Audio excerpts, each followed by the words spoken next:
Hello. तो आज का हमारा टॉपिक है होम्योस्टेसिस।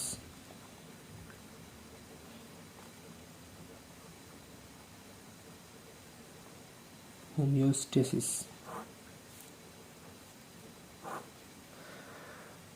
होम्योस्टेसिस का मतलब है कि हमारे पास जो बॉडी का अंदर का एनवायरनमेंट है उसको हम कॉन्स्टेंटली मेंटेन रखें।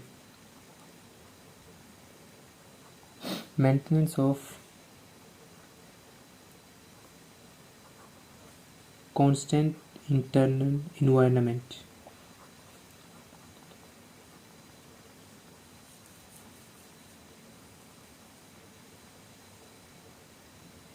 अब पहले हम ये समझते हैं कि इंटरनल इन्वायरमेंट से क्या मुराद है, कि इस लफ्ज़ इंटरनल इन्वायरमेंट से क्या मुराद है।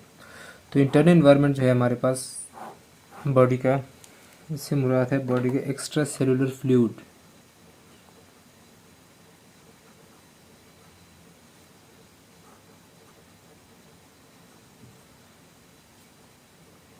एक्स्ट्रा सेलुलर फ्लूइड हमारे पास बहुत सारी जगहों पे होता है। हम अब थोड़ी सी उसकी डिटेल पढ़ते हैं। सबसे पहले इधर हम एक्स्ट्रा सेलुलर फ्लूइड्स के बारे में पढ़ते हैं। तो ये हमारे पास डिवाइड होता है मोस्टली 5 पार्ट्स में। नंबर 1 इंटरस्टिशियल,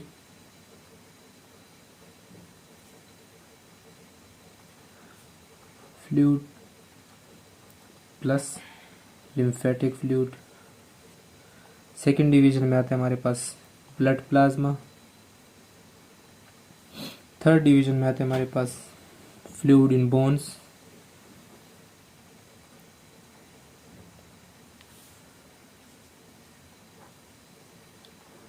फोर्थ में आता है हमारे पास फ्लूइड इनसाइड कार्टिलेजेस। और फिफ्थ में आता है हमारे पास ट्रांससेलुलर फ्लूइड। ट्रांससेलुलर फ्लूइड से क्या मुराद है? ये वो फ्लूइड होता है जो कि सेल्स के दरमियान में मौजूद होता है। एक तो इंटरस्टिशियल फ्लूइड होता है, ये हमारे पास एक ट्रांससेलुलर फ्लूइड है। इसकी फर्दर एग्जांपल है, आप समझ जाएंगे। नंबर 1 हमारे पास है सेरेब्रोस्पाइनल फ्लूइड। ये आपको पता है कि कहाँ पे मौजूद होता है। सेरेब्रोस्पाइनल फ्लूइड ब्रेन में मौजूद होता है हमारे पास, वेंट्रिकल्स के अंदर। फिर आता है हमारे पास इंट्रा ओक्यूलर फ्लूइड। ये भी आपको पता है कि कहाँ मौजूद होता है। ये हमारे पास आइस के दरमियान मौजूद होता है, यानी कि आंखों में जो होता है फ्लूइड, उनको कहते हैं इंट्राओक्यूलर फ्लूइड, जो कि एक्यूलर प्रेशर की वजह से मेंटेन रहता है। फिर आते हैं हमारे पास डाइजेस्टिव जूसेस, कि जितने भी बॉडी के डाइजेस्टिव जूसेस हैं। देन आते हैं हमारे पास सेरस फ्लूइड।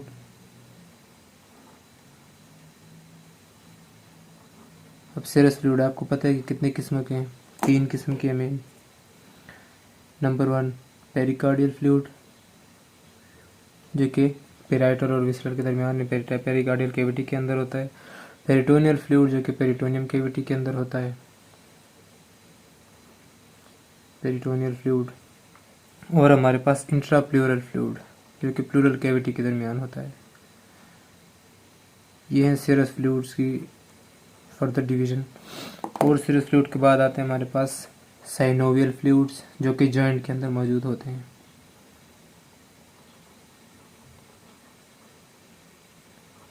और एंड में आते हैं हमारे पास यूरिनरी ट्रैक्ट के फ्लूइड।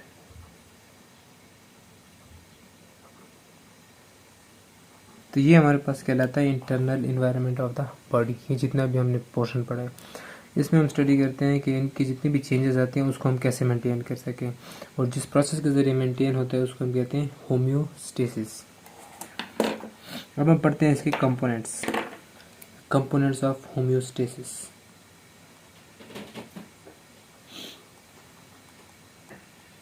तो होम्योस्टेसिस के हमारे पास 3 मेन कंपोनेंट्स हैं।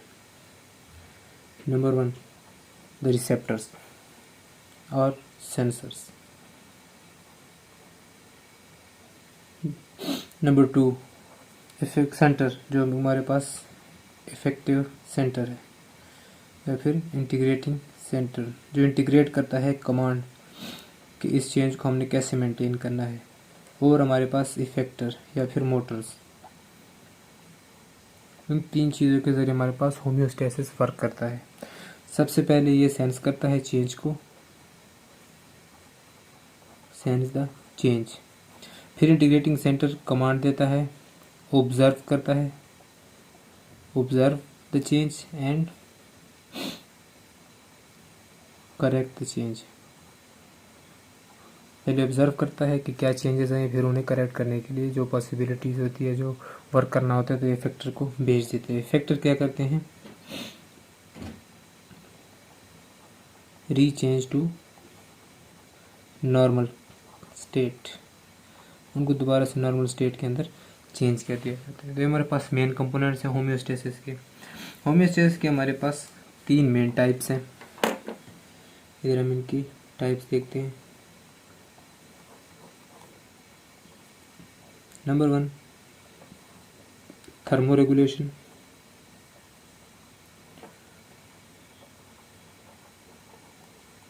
इनको डिटेल में पढ़ेंगे एक एक को।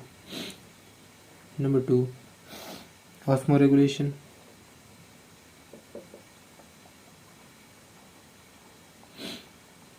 And number 3 कीमोरेगुलेशन।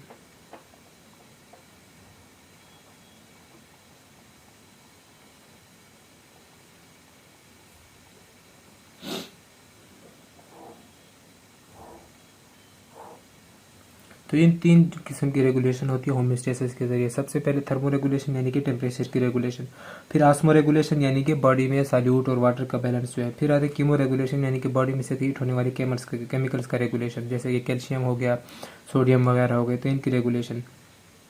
अब यहाँ पे एक क्वेश्चन ये भी आता है ना कि देखो हमने पढ़ा है कि कांस्टेंट किस चीज़ को मेंटेन करते हैं, इंटरनल इन्वायरमेंट को। अब इंटरनल इन्वायरमेंट में ऐसी क्या चीज़ है जो टेम्परेचर को ख़राब कर रही है, इसी तरह इंटरनल इन्वायरमेंट में ऐसी क्या चीज़ है ऑस्मो रेगुलेशन को ख़राब कर रही है, या इंटरनल इन्वायरमेंट में ऐसी कौन सी चीज़ है जो कीमो रेगुलेशन को इफेक्ट कर रही है।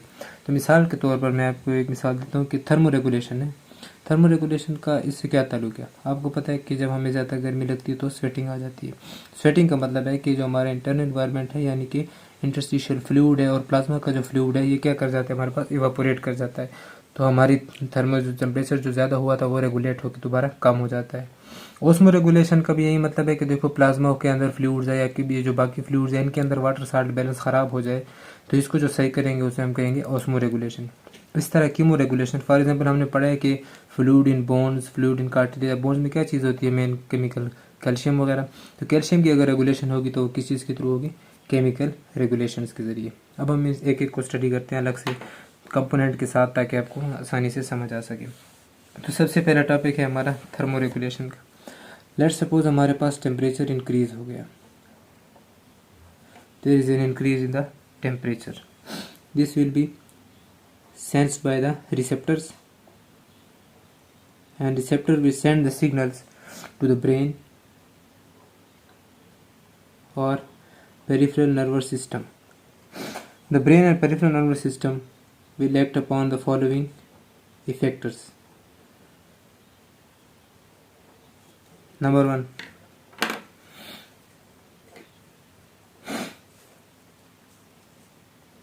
pituitary gland, similarly vasodilation, and the last sweat glands. Pituitary will cause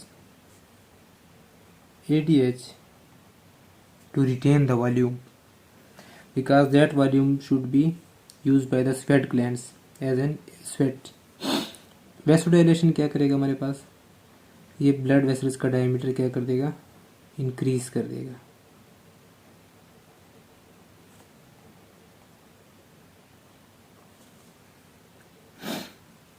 जब वेसल का डायमीटर इंक्रीज होगा तो उसके अंदर फ्लूइड भी ऑटोमेटिकली ज़्यादा आ सकेगा। और ये मदद किसने की थी, एडीएच ने मदद की थी रिटेंशन की। रिटेंशन में जब एडीएच ने उसकी मदद की तो फ्लूइड उसका बढ़ गया। अब देखो स्वेट ग्लैंड के पास फ्लूइड ज़्यादा आ रहा है, क्योंकि देखो ब्लड जो कैपिलरीज होंगी, जो वेसल्स होंगी, वो स्किन के साथ भी गुजरेंगी, तो स्वेट ग्लैंड वहाँ से आसानी से वाटर को कलेक्ट करके ऑपरेट कर सकेंगे। तो जब हमारे पास स्वेटिंग ज़्यादा होगी तो उससे क्या होगा, जो टेम्परेचर ओवरऑल है हमारे पास वो इन तीनों के इफेक्ट से क्या हो जाएगा, दोबारा से डाउन हो जाएगा टेम्परेचर, यानी कि रेगुलेटेड हो जाएगा, नॉर्मल टेम्परेचर पे पहुंच जाएगा। And this was our goal. यहाँ तक समझ आइए। अब हम नेक्स्ट ट्राई करते हैं ऑस्मो रेगुलेशन कैसे हो रही है। फॉर एग्जांपल कि अगर हमारे पास इंक्रीज आ जाता है बॉडी फ्लूइड, यानी कि वाटर के अंदर इंक्रीज आ गया, इसको सबसे पहले रिसेप्टर्स एक्सेप्ट करेंगे, डिटेक्ट करेंगे। कौन से receptors? Osmo receptors. Obviously osmo receptor जब इसको डिटेक्ट करेंगे तो ब्रेन के पास सिग्नल भेजेंगे। ब्रेन किसे सिग्नल फॉरवर्ड कर देगा? पिट्यूटरी ग्लैंड को। पिट्यूटरी ग्लैंड आगे क्या करेंगे कि वो एडीएच को इनहिबिट कर देंगे। Pituitary gland will send the signal to anti diuretic hormone. अब anti diuresis mean production of urine, anti mean stoppage of urine. तो ये एंटी डायूरेटिक इफेक्ट जो है, इसका हमें इफेक्ट की भी ज़रूरत है, यानी कि हमने जो इफेक्ट इसका था कि डायूरेसिस कराता है, ये डायूरेसिस को स्टॉप करता है। किडनी डायूरेसिस कर रही थी, यानी कि वो यूरिन प्रोडक्शन ज़्यादा कर रही थी। और एंटी डायूरेटिक जो हार्मोन है ये क्या करती है? यूरिन की प्रोडक्शन को कम करती है। तो जब प्रोडक्शन कम हो रही है तो वाटर और बढ़ रहा है, तो हमें इस चीज़ को क्या करना पड़ेगा? इनहिबिट करना पड़ेगा। जब हम इसको इनहिबिट करेंगे तो डायूरेसिस होगी। जब डायूरेसिस होगी मीन्स के यूरिन ज़्यादा बनेगा। तो जब यूरिन ज़्यादा बनेगा तो H2O, यानी कि जितना भी हमारे पास ऑस्मो का पोर्शन है, साल्ट और वाटर, ये क्या हो जाएंगे हमारे पास बॉडी से एक्सक्रीट हो जाएंगे, यूरिनेट हो जाएंगे। तो नॉर्मल कंडीशन में दोबारा हमारे पास बॉडी का फ्लूइड आ जाएगा। तो ये हमारे पास गोल था हमारा कि हम दोबारा से बॉडी फ्लूइड को मेंटेन कर सकें। इस तरह कीमो रेगुलेशन है। लेट्स सपोज के ब्लड के अंदर जो कैल्शियम है वो इंक्रीज हो गया, ये हमारे पास कीमो रिसेप्टर्स ने डिटेक्ट किया। जब कीमो रिसेप्टर इसको डिटेक्ट करेंगे तो वो क्या सिग्नल भेज देंगे ब्रेन को, वही मास्टर ग्लैंड। फिर थायराइड की ग्लैंड हमारे पास दो किस्म के, पैराथायराइड ग्लैंड और कैल्सिटोनिन, इन दोनों के पास सिग्नल आएगा। अब कैल्सिटोनिन जो है ये ब्लड से बोन में लेके जाता है कैल्शियम। अब हमें इसका इफेक्ट चाहिए या नहीं चाहिए? हमें कैल्शियम कम करना है, तो ये क्या करेंगे? इसको हम एक्टिवेट कर देंगे, जिसकी वजह क्या होगा कि कैल्शियम कहाँ से जाएगा? ब्लड से बोन में जाएगा। और पैराथायराइड क्या करता है हमारे पास? ये बोन से ब्लड में लेके आता है, तो इसका हम फंक्शन इनहिबिट करेंगे। अभी जब हम इसका फंक्शन इनहिबिट कर देंगे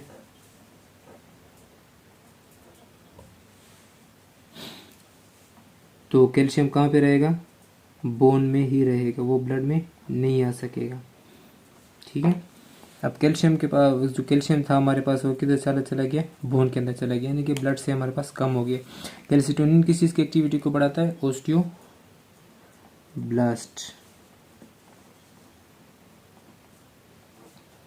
और पैराथायराइड किस चीज़ की एक्टिविटी को बढ़ाता है? ओस्टियोब्लास्ट। यहाँ पर ओस्टियोब्लास्ट की एक्टिविटी बढ़ेगी और ओस्टियोक्लास्ट की एक्टिविटी को क्या होगा? कम होगी, क्योंकि हमने कैल्शियम जो है उसकी डीमिनरलाइजेशन नहीं करवानी है, हमने उसको मिनरलाइजेशन करवानी है, उसको एक्सेप्ट करवाना है बोन से, क्योंकि हमने ब्लड से कम करना है। एज ए रिजल्ट इन दोनों के क्या होगा? हमारे पास जो ब्लड के अंदर जो कैल्शियम है वो क्या हो जाएगा? रिड्यूस होने लगेगा, यानी कि दोबारा से नॉर्मल पोजीशन पे आ जाएगा।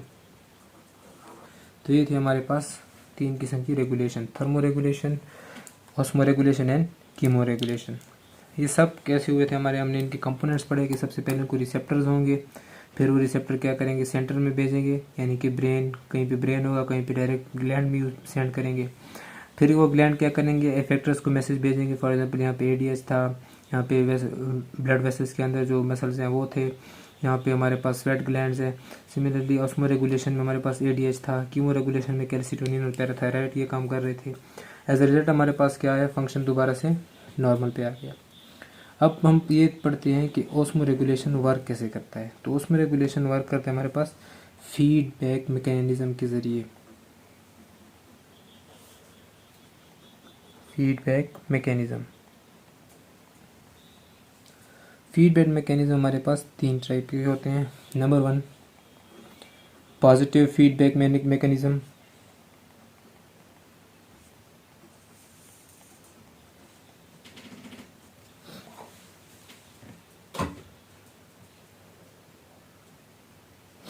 फिर आता है हमारे पास नेगेटिव फीडबैक मैकेनिज्म, और फिर आता है हमारे पास feed forward mechanism. Positive feedback mechanism हमारे पास उसी डायरेक्शन में लेके जाते हैं जिस डायरेक्शन में चेंज आया होता है, ठीक है, along the direction of change. along the direction of change। Negative feedback क्या करता है, opposite to the direction of change.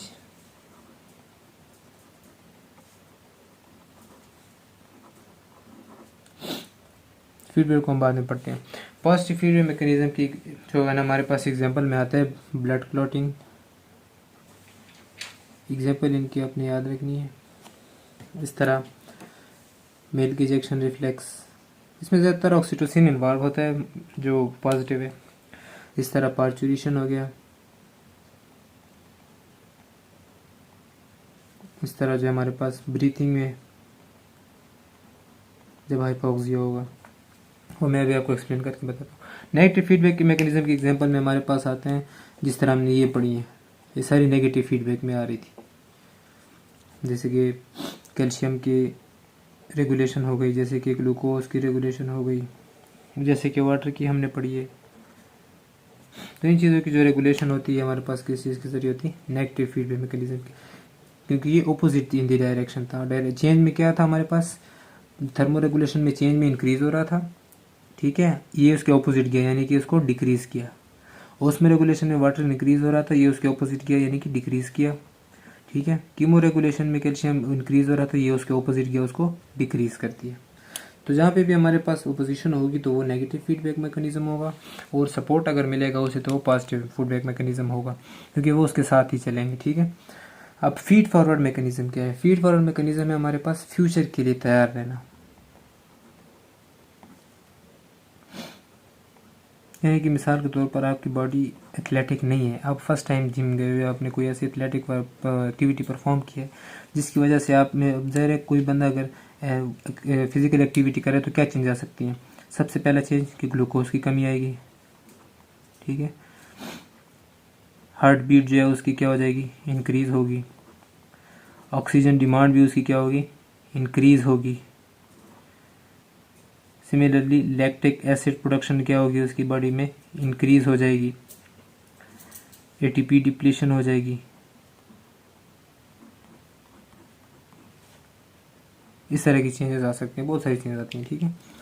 In changes को मद्देनज़र रखते हुए अगर हम कंटिन्यूसली करते रहें जिम मतलब बहुत अरसे तक, तो क्या हो जाता है हमारी बॉडी इस चीज़ को अडॉप्ट कर लेती है। किस तरह अडॉप्ट कर लेती है कि वो आम मसल के मुकाबले में ज़्यादा ग्लाइकोजन मायोग्लोबिन स्टोर करना शुरू कर देती है, जिसकी वजह से आप बहुत जल्दी नहीं थकोगे।